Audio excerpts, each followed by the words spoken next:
লাইফে প্রথম দই তৈরি করার চেষ্টা করলাম।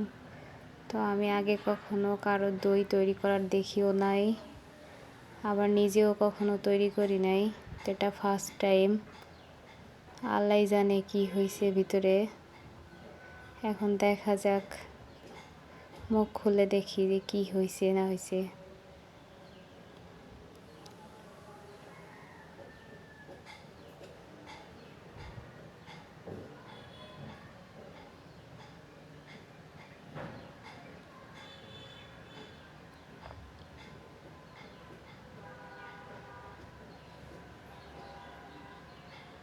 তো এটা আমি কালকে সন্ধ্যার সময় তৈরি করার জন্য রেডি করছিলাম দুধ।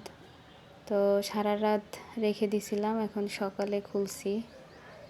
এই যে আলহামদুলিল্লাহ অনেক সুন্দর দই তৈরি হয়েছে।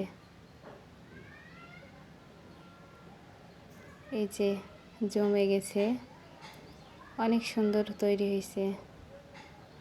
ভাবছিলাম যে হয় কি না হয়, হয়েছে আলহামদুলিল্লাহ। এখন এটা কেটে দেখব। আমি এটা এখনো ফ্রিজে রাখি নাই, রাখলে আরও সুন্দর হবে। এই যে সুন্দর মতো দই তৈরি হয়েছে।